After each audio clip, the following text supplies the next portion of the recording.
Assalamualaikum warahmatullahi wabarakatuh. Selamat datang, selamat berjumpa kembali di channel kesayangan kita ya. Di channel saya, Syahrul Ramadan.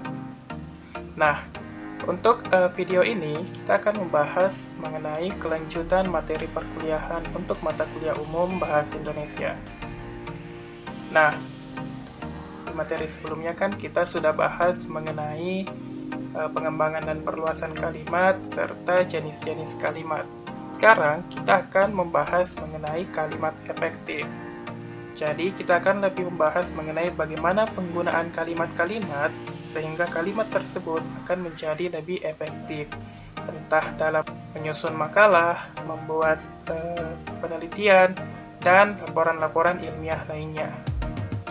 Nah, jadi silahkan perhatikan dengan baik materi kita pada hari ini. Baik, kita mulai saja ya.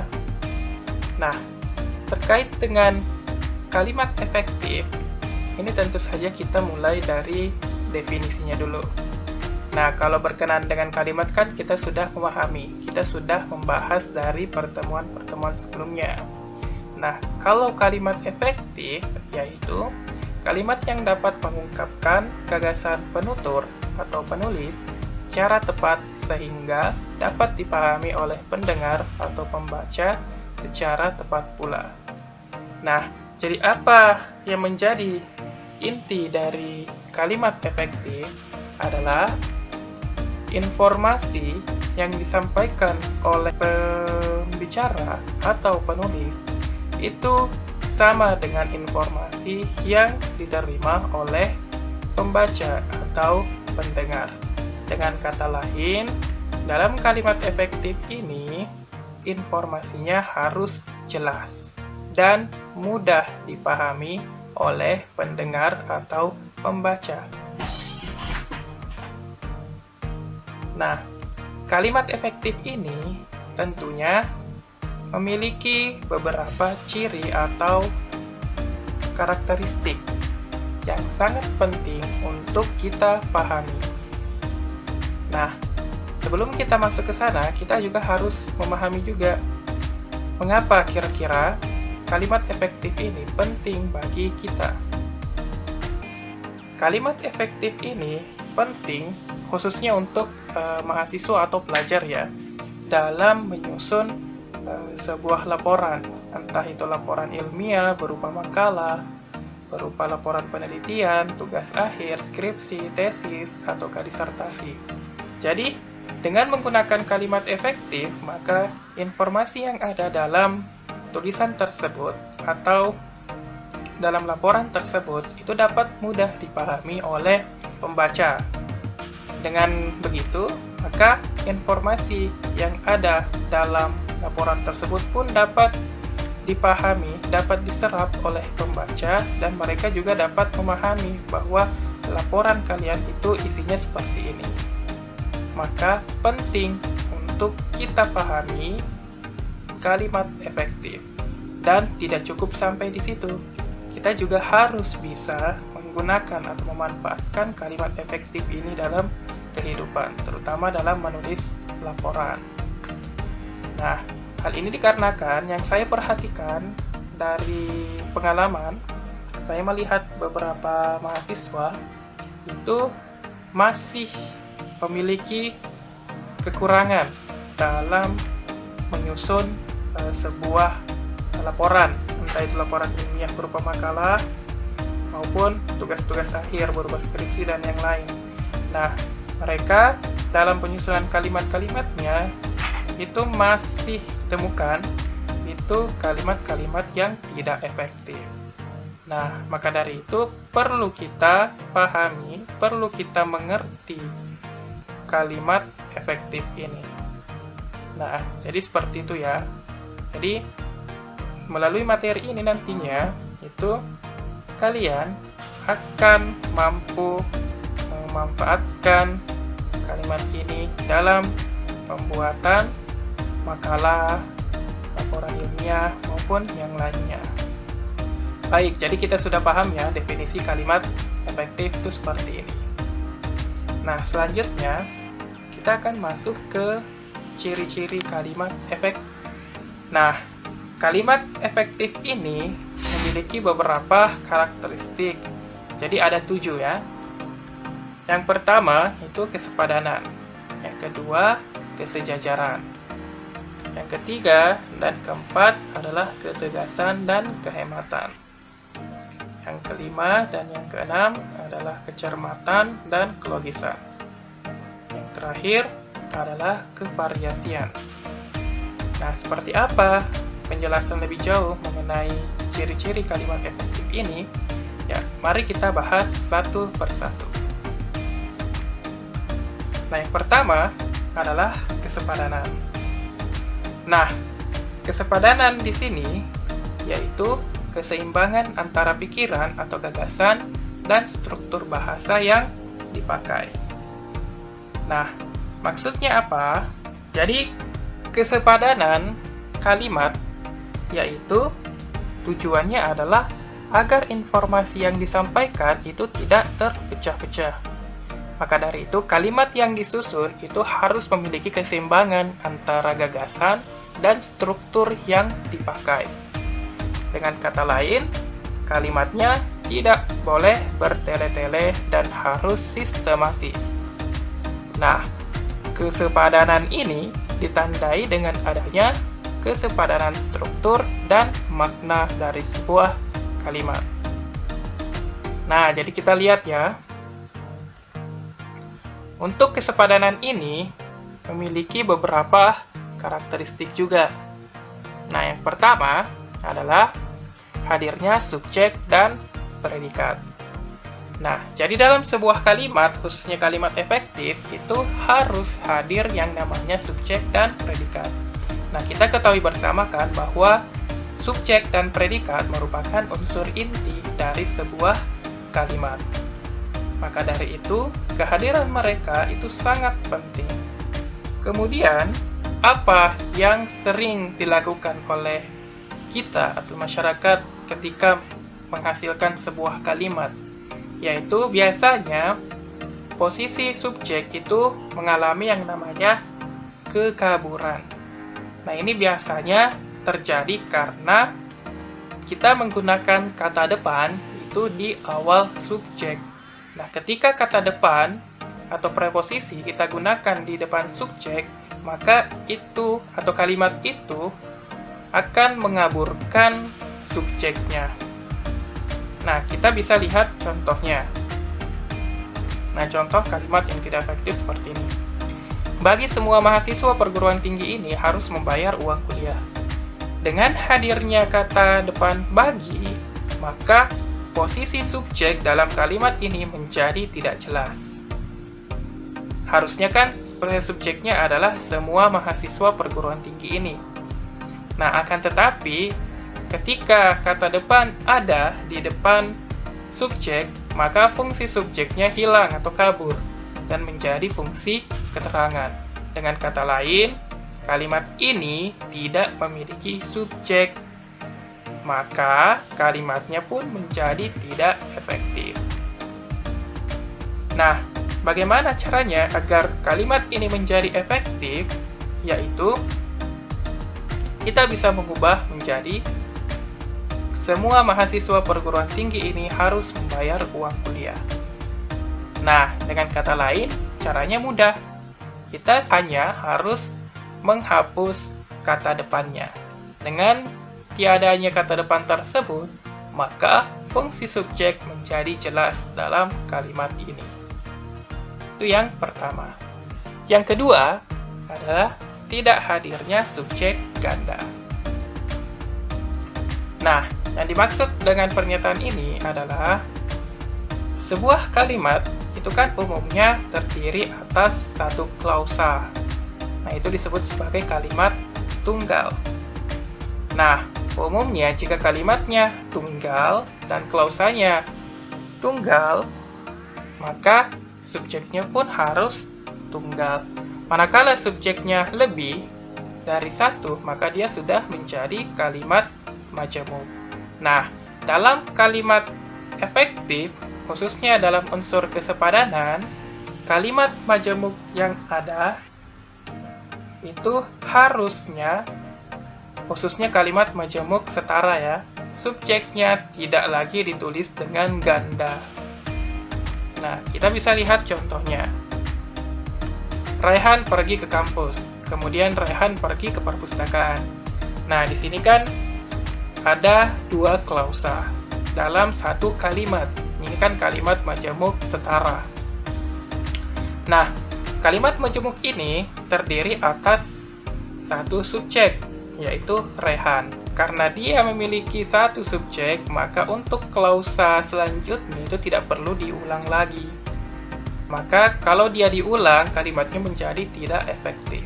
Maka kalau ada contoh kalimat seperti ini, maka caranya untuk menjadi efektif, kita hilangkan subjek yang kedua.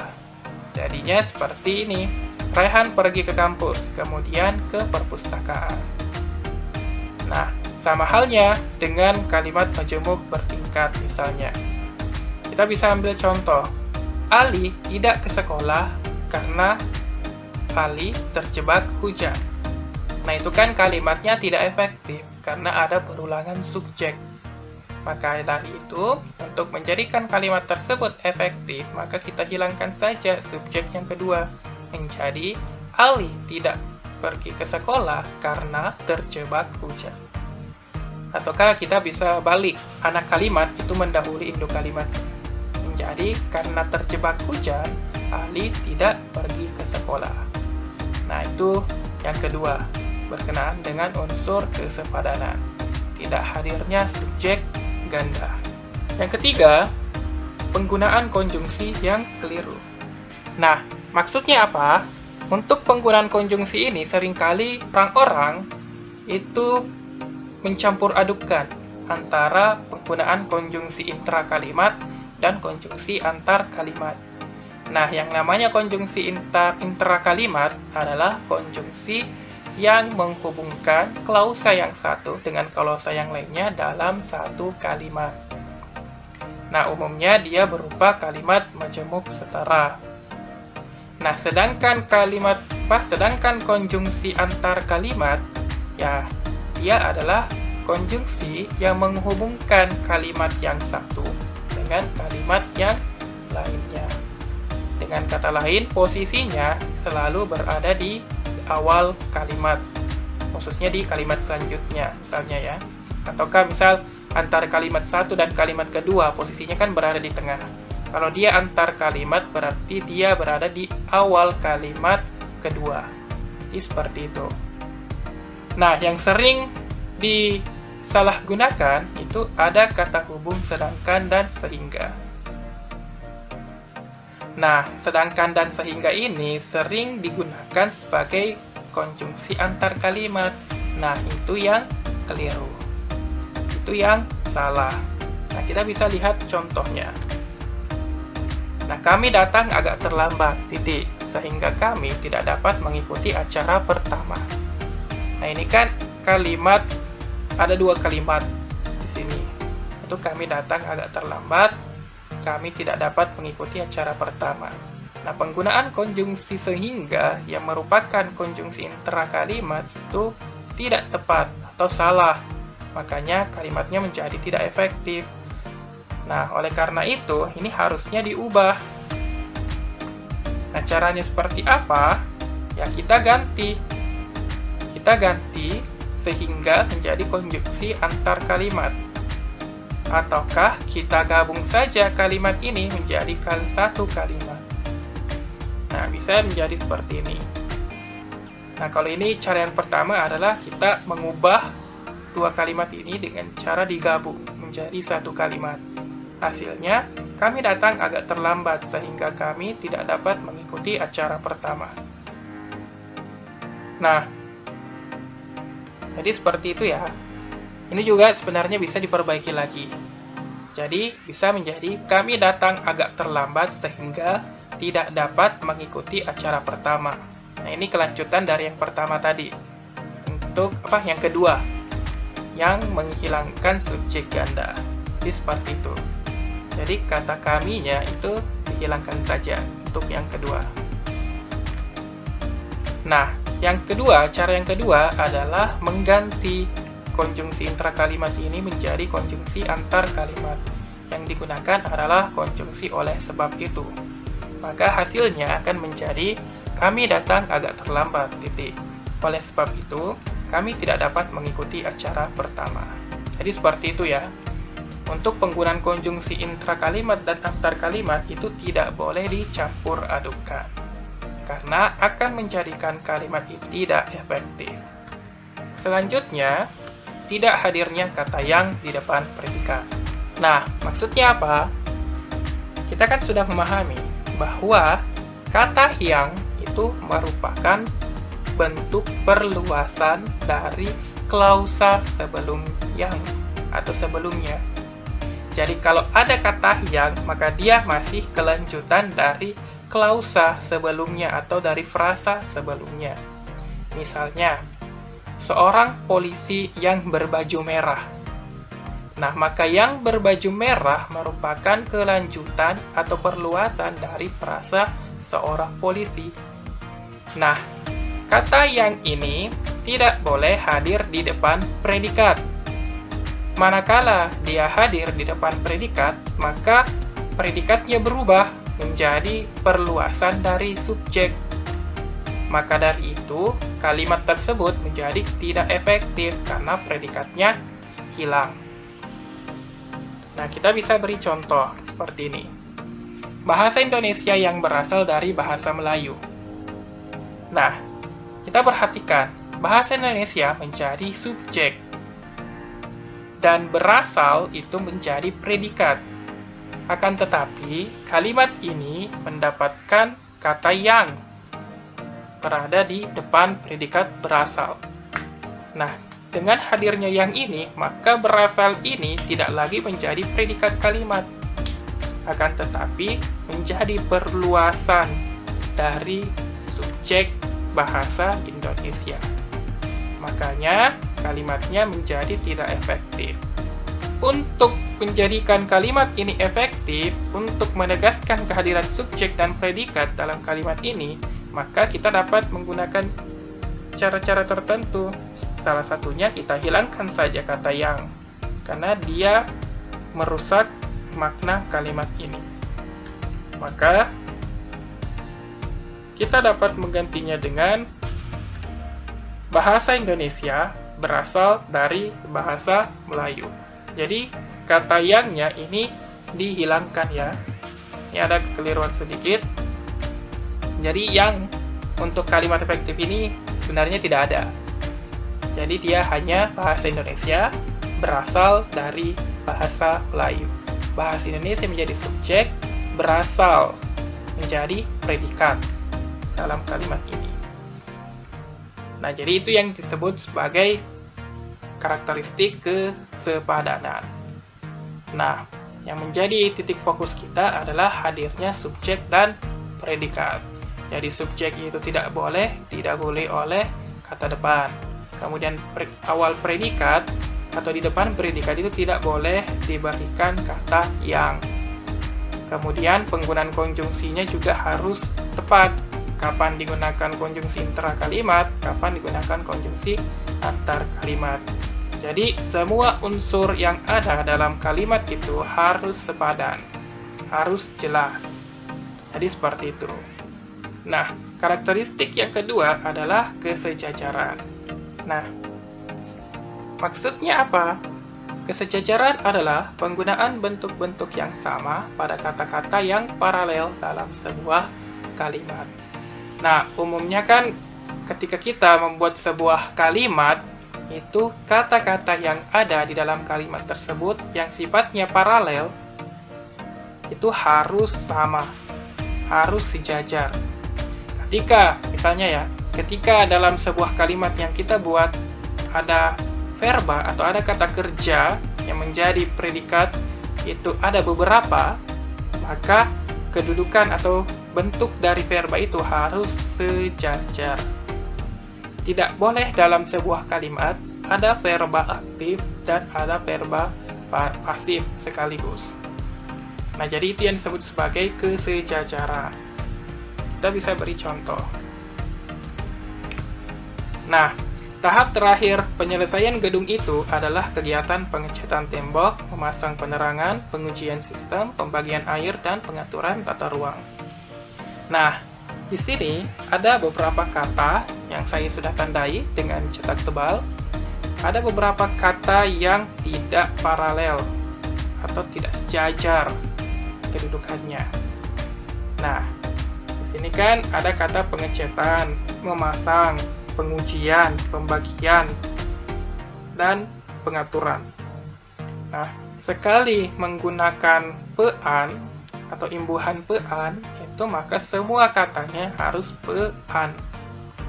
Nah, sekali menggunakan imbuhan me, maka semuanya harus menggunakan me.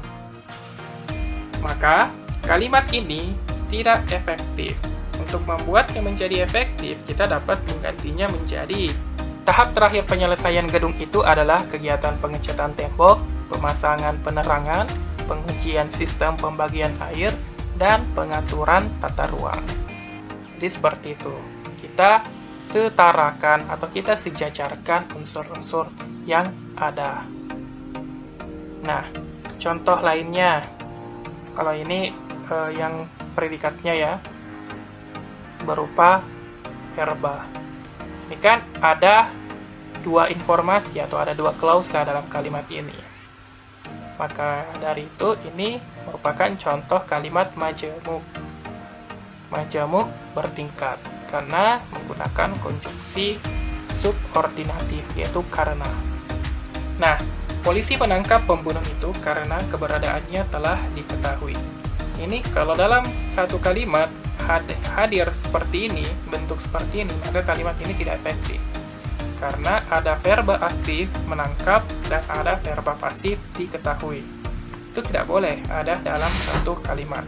Makanya kita harus ubah menjadi bentuk yang efektif.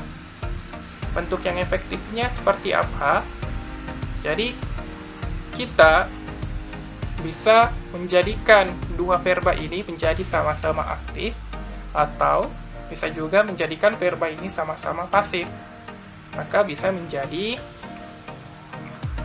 polisi menangkap pembunuh itu karena telah mengetahui keberadaannya.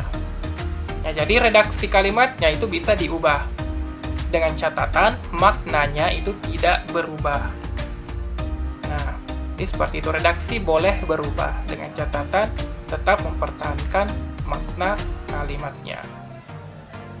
Yang kedua, bisa menjadi sama-sama pasif. Menjadi pembunuh itu ditangkap oleh polisi karena keberadaannya telah diketahui. Jadi seperti itu ya. Nah, itu yang disebut sebagai kesejajaran.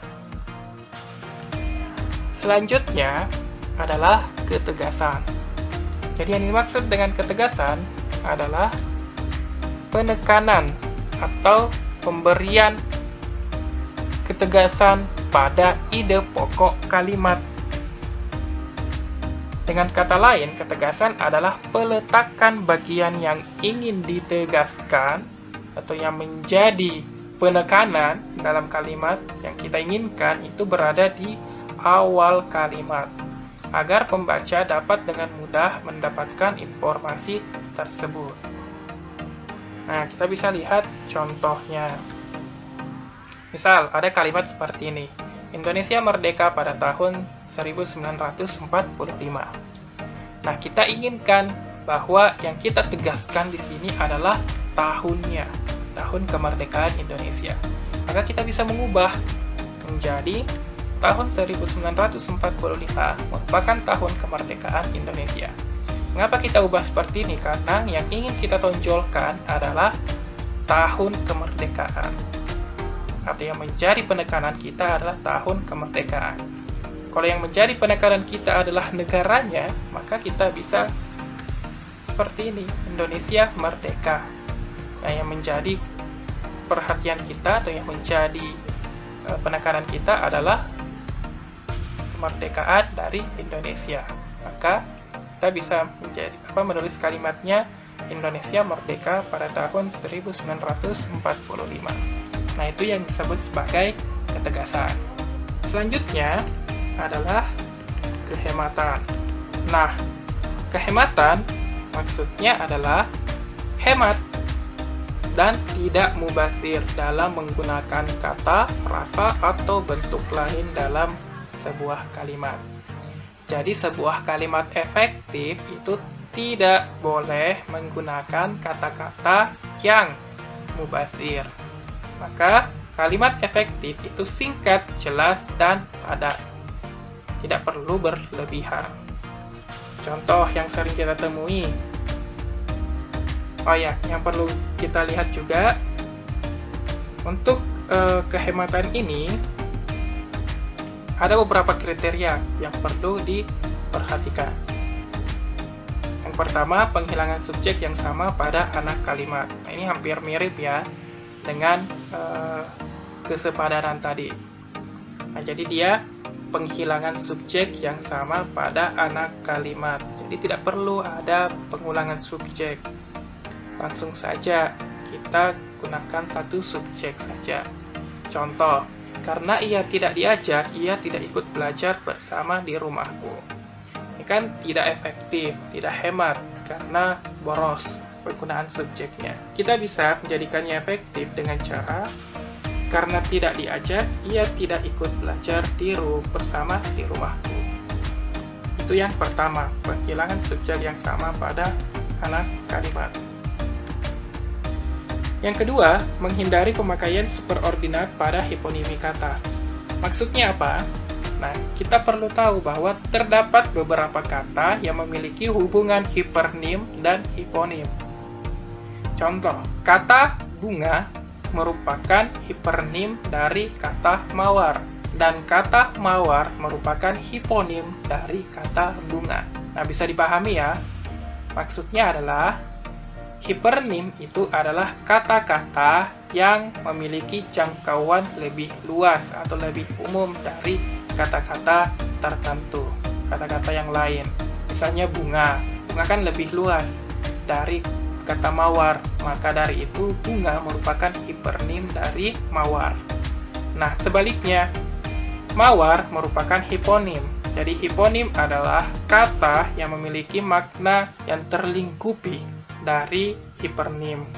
Jadi hiponim itu merupakan bagian dari hipernim yang lebih sempit.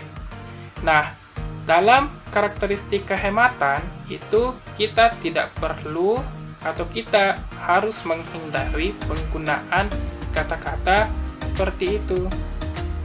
Contohnya, ia memakai baju warna biru. Nah, warna kan itu merupakan hipernim dari biru. Secara tidak langsung, keduanya memiliki makna yang sama. Nah, kalau keduanya hadir, maka dia tidak hemat lagi. Mengapa? Karena biru sebenarnya itu sudah mewakili kata warna. Nah, makanya kita bisa menjadikan ini efektif dengan cara hilangkan saja kata warnanya. Karena keduanya memiliki makna yang sama. Nah, contoh lainnya, di mana engkau menangkap burung merpati itu? Merpati kan burung.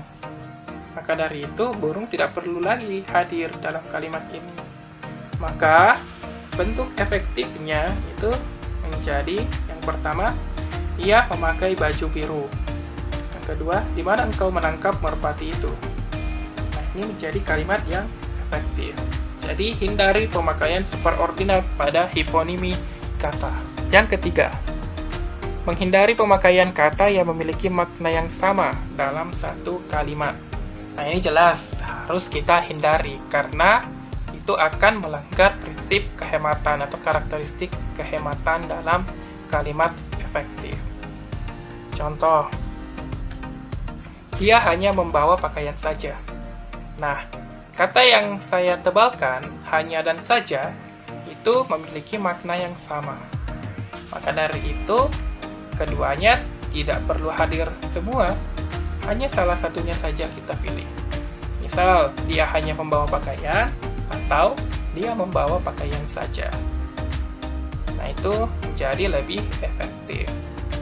Contoh lainnya, nah ini juga sering terjadi, atau sering diperoleh kasus-kasus seperti ini. Para bapak-bapak dipersilakan duduk di kursi masing-masing.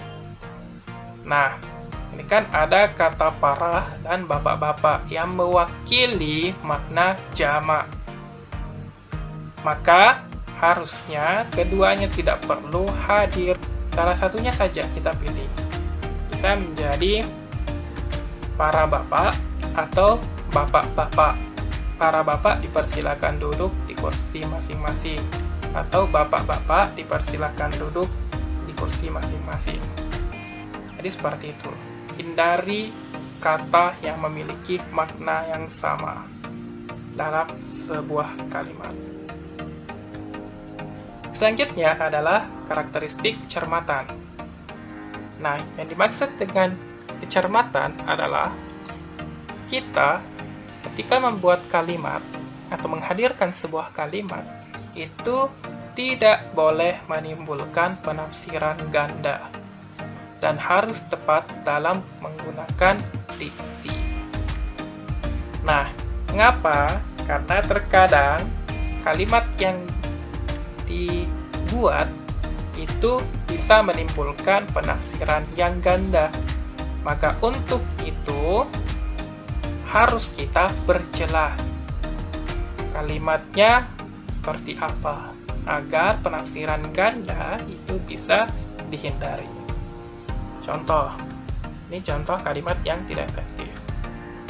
Sulaiman membawa 2 karung beras ke rumahnya. Kalau kita lihat secara sepintas, nah, tidak ada masalah dengan kalimat ini. Akan tetapi, ketika kita pahami lebih jauh, ini sebenarnya memiliki beberapa makna. Sulaiman membawa 2 karung yang berisi beras kah? Ataukah Sulaiman membawa 2 karungnya saja, 2 karung yang kosong? Nah, jadi harus kita perjelas, karena ada 2 penafsiran dalam kalimat ini. Kalimat 2 karung yang berisi beras, atau 2 karung beras yang kosong. Nah, misalnya kalau yang kita inginkan adalah Sulaiman membawa 2 karung berisi beras, maka kita ganti menjadi Sulaiman membawa 2 karung yang berisi beras ke rumahnya. Nah, kalau yang kita inginkan adalah 2 karung kosong, maka kita perjelas Sulaiman membawa 2 karung beras kosong ke rumahnya. Jadi seperti itu, harus cermat. Baik ya, harus diperjelas. Sama halnya. Nah, yang selanjutnya adalah kelogisan. Nah, kelogisan ini adalah hubungan unsur-unsur dalam kalimat harus masuk akal. Nah, ini juga sering tidak disadari oleh pengguna bahasa Indonesia dalam membuat sebuah kalimat. Contoh, kepada Bapak waktu dan tempat dipersilakan. Nah, ini kan sering kita jumpai ketika seorang pewara atau pembawa acara itu memanggil seorang untuk memberikan sambutan misalnya. Nah, sering digunakan hal seperti ini, kalimat-kalimat seperti ini. Nah, yang dipersilakan di sini siapa? Apakah bapaknya atau waktu dan tempatnya yang dipersilakan? Nah, kalau bapaknya ya masuk akal. Tapi kalau kalimatnya seperti ini, itu bisa jadi yang dipersilakan waktu dan tempat. Nah, waktu dan tempat kan tidak perlu dipersilakan. Mereka benda mati. Kita hanya perlu memanfaatkan waktu dan tempat yang telah disediakan. Jadi kalimat ini tidak efektif. Caranya agar menjadi efektif ya kita ubah redaksi kalimatnya agar lebih logis. Nah, ini contoh kedua yang sering juga digunakan. Ini tidak efektif juga. Untuk mempersingkat waktu acara kita lanjutkan. Memangnya waktu bisa dipersingkat? Kan tidak bisa. Biar bagaimanapun upaya manusia, waktu sehari tetap 24 jam. Tetap 60 menit setiap jam dan 60 detik setiap menit. Tidak dapat dipersingkat. Maka kalimat ini tidak efektif karena tidak masuk akal. Makanya perlu kita ubah. Jadi, yang pertama, pada Bapak dipersilakan, atau kami mempersilahkan Bapak dengan hormat. Ya, jadi seperti itu, tidak perlu lagi waktu dan tempat dipersilakan.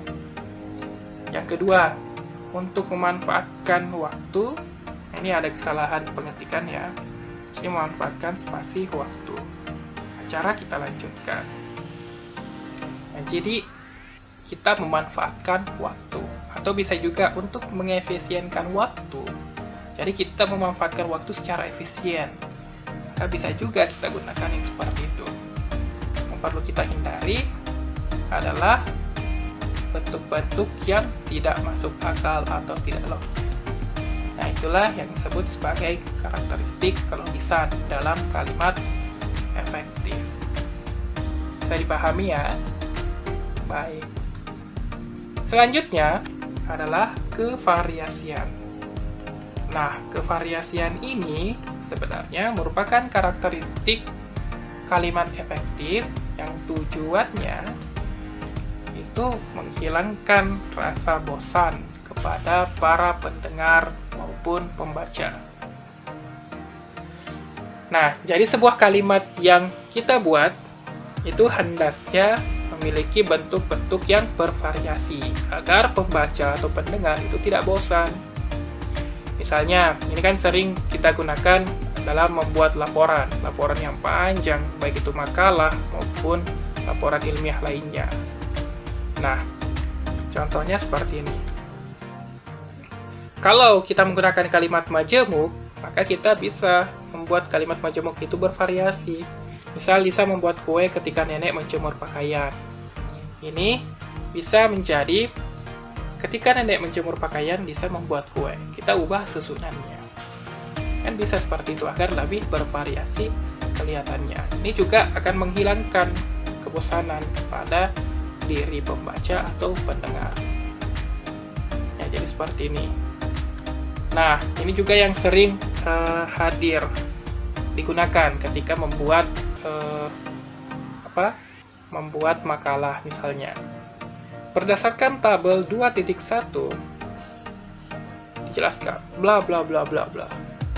Nah, itu kan kemudian di paragraf selanjutnya berdasarkan tabel ini 4.2, 2.2 bla bla bla. Paragraf selanjutnya berdasarkan tabel 2.3, itu kan monoton. Nah, makanya kita bisa menghadirkan variasi. Nah, kita bisa mengganti dari tabel 2.2 misalnya. Nah, ini kan tidak lagi menggunakan kalimat berdasarkan tabel, tapi dari tabel. Atau penjelasan dalam tabel. Bisa juga. Ataukah atas dasar tabel. Nah, itu juga bisa kita gunakan. Jadi, gunakanlah kalimat-kalimat yang bervariasi. Dengan catatan kalimat itu tetap efektif, tepat guna, dan dapat dipahami dengan mudah oleh pembaca atau pendengar. Nah, jadi itu beberapa karakteristik dari kalimat efektif.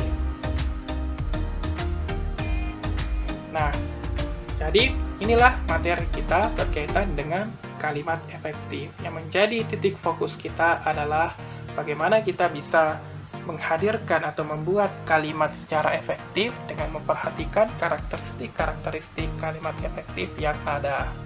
Kita harus memenuhi prinsip kesepadanan, kesejajaran, kehematan, kecermatan, kelogisan, kevariasian. Nah, itu kita harus memperhatikan semua unsur-unsur atau karakteristik kalimat-kalimat yang efektif. Oke, saya rasa cukup materi kita berkaitan dengan kalimat efektif. Seperti biasa, jika ada yang ingin ditanyakan, boleh berkomentar. Dan jika ada kekurangan, boleh juga dikoreksi di kolom komentar. Nah, saya akhiri materi ini dengan ucapan terima kasih. Wabillahi taufiq wal hidayah. Assalamualaikum warahmatullahi wabarakatuh.